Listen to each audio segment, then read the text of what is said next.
Hi friends, SSLC ഫിസിക്സിൻ്റെ 6ാമത്തെ ക്ലാസ്സിലേക്ക് സ്വാഗതം. നമ്മൾ 1ാമത്തെ ചാപ്റ്ററായ വൈദ്യുത പ്രവാഹത്തിൻ്റെ ഫലങ്ങൾ അഥവാ എഫക്റ്റ് ഓഫ് ഇലക്ട്രിക് കറണ്ട് ആണ് ഡിസ്കസ് ചെയ്യുന്നത്. കഴിഞ്ഞ ക്ലാസ്സിൽ ജൂൾ നിയമവുമായി ബന്ധപ്പെട്ട ഒരു പ്രോബ്ലം സോൾവ് ചെയ്യുന്നത് എങ്ങനെയെന്നാണ് നോക്കിയത്. ഇനി ടെക്സ്റ്റിൽ എച്ചിൻ്റെ വാല്യൂ കണ്ടുപിടിക്കാൻ 2 പ്രോബ്ലം കൂടി ഉണ്ട്. Text page number 12. രണ്ടാമത്തെ ക്വസ്റ്റ്യൻ നോക്കാം. ക്വസ്റ്റ്യൻ ഒന്ന് വായിച്ചാലോ? രണ്ടാമത്തെ ക്വസ്റ്റ്യൻ, 230 വോൾട്ടിൽ പ്രവർത്തിക്കുന്ന ഒരു ബൾബിന്റെ പ്രതിരോധം 920 ഓം ആണെങ്കിൽ 3 മിനിറ്റിൽ ഉൽപ്പാദിപ്പിക്കുന്ന താപത്തിന്റെ അളവ് കണ്ടെത്തുക. നമ്മൾ ഒരു ക്വസ്റ്റ്യൻ വായിച്ചു കഴിഞ്ഞു. ഇനി നമ്മൾ എച്ചിന്റെ ഇക്വേഷൻസ് എന്തൊക്കെയായിരുന്നു? 3 ഇക്വേഷൻ പഠിച്ചു അല്ലേ? H is equal to I square RT, H is equal to V square by R into T, H is equal to VIT. നമ്മൾ ടെക്സ്റ്റ് നോക്കിയാൽ H is equal to V square by R into T അത് വെച്ചിട്ട് ഇവിടെ solve ചെയ്തിട്ടുണ്ട്. Then H is equal to I square RT വെച്ചിട്ട് solve ചെയ്യാൻ ചോദിച്ചിട്ടുണ്ട്. നമുക്കത് ചെയ്യാം. ക്വസ്റ്റ്യൻ വായിച്ചു കഴിഞ്ഞാൽ ഫസ്റ്റ് എന്താ ചെയ്യേണ്ടത്? തന്നിട്ടുള്ള കാര്യങ്ങൾ ഒന്ന് എടുത്ത് എഴുതുക. Given V is equal to 230 volt, then R is equal to 920 ohm, then T 3 minute അല്ലേ പറഞ്ഞിട്ടുള്ളത്? 3 into 60 സെക്കൻഡിലേക്ക് കൺവേർട്ട് ചെയ്യണം. 180 സെക്കൻഡ് കിട്ടും. H question mark. Then equations H equal to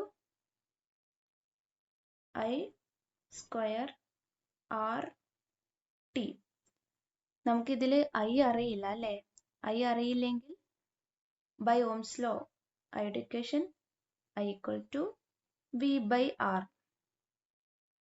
V 230 by R 920. Solve ചെയ്താൽ നമുക്ക് കിട്ടുക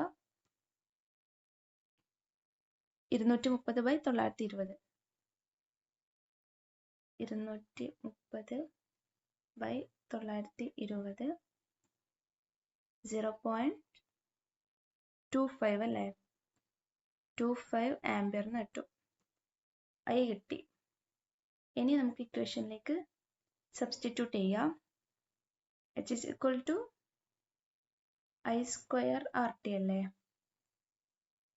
I 0.25 whole square, R 920, T 180. Multiply ചെയ്താൽ 0.25 into 0.25 0.0625 കിട്ടും into 165,600. ഇത് മൾട്ടിപ്ലൈ ചെയ്താൽ നമുക്ക് കിട്ടുക 10350 ജൂൾ. നേരത്തെ ആൻസർ എന്തായിരുന്നു ടെക്സ്റ്റിൽ?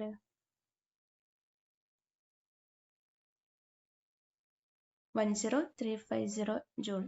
H is equal to 10,350 ജൂളാണ് കിട്ടിയത്. നമ്മൾ H is equal to I square RT വെച്ച് ചെയ്തപ്പോഴും നമുക്ക് കിട്ടിയത് സെയിം ആണ്. ഇവിടെ ക്വസ്റ്റ്യൻ ചോദിച്ചിട്ടുണ്ട്, ലഭിക്കുന്ന താപത്തിൽ വ്യത്യാസമുണ്ടോ? ആൻസർ വ്യത്യാസം ഇല്ല. Then H is equal to VIT വെച്ചിട്ട് ചെയ്യാൻ പറഞ്ഞിട്ടുണ്ട്. അതൊന്ന് ചെയ്ത് നോക്കാം. H is equal to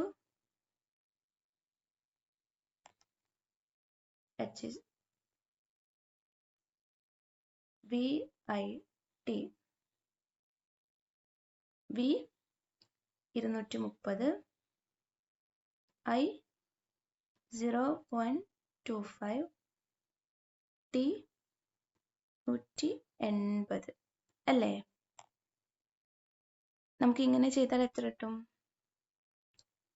multiply ചെയ്താൽ ആൻസർ 10,350 ജൂൾ. നമ്മൾ എച്ചിൻ്റെ 3 ഇക്വേഷൻസ് വെച്ചിട്ടും സോൾവ് ചെയ്തു. നമുക്ക് ആൻസർ എത്രയാണ് അപ്പോൾ കിട്ടുന്നത്? 10,350 ജൂൾ ഇങ്ങനെ കിട്ടും.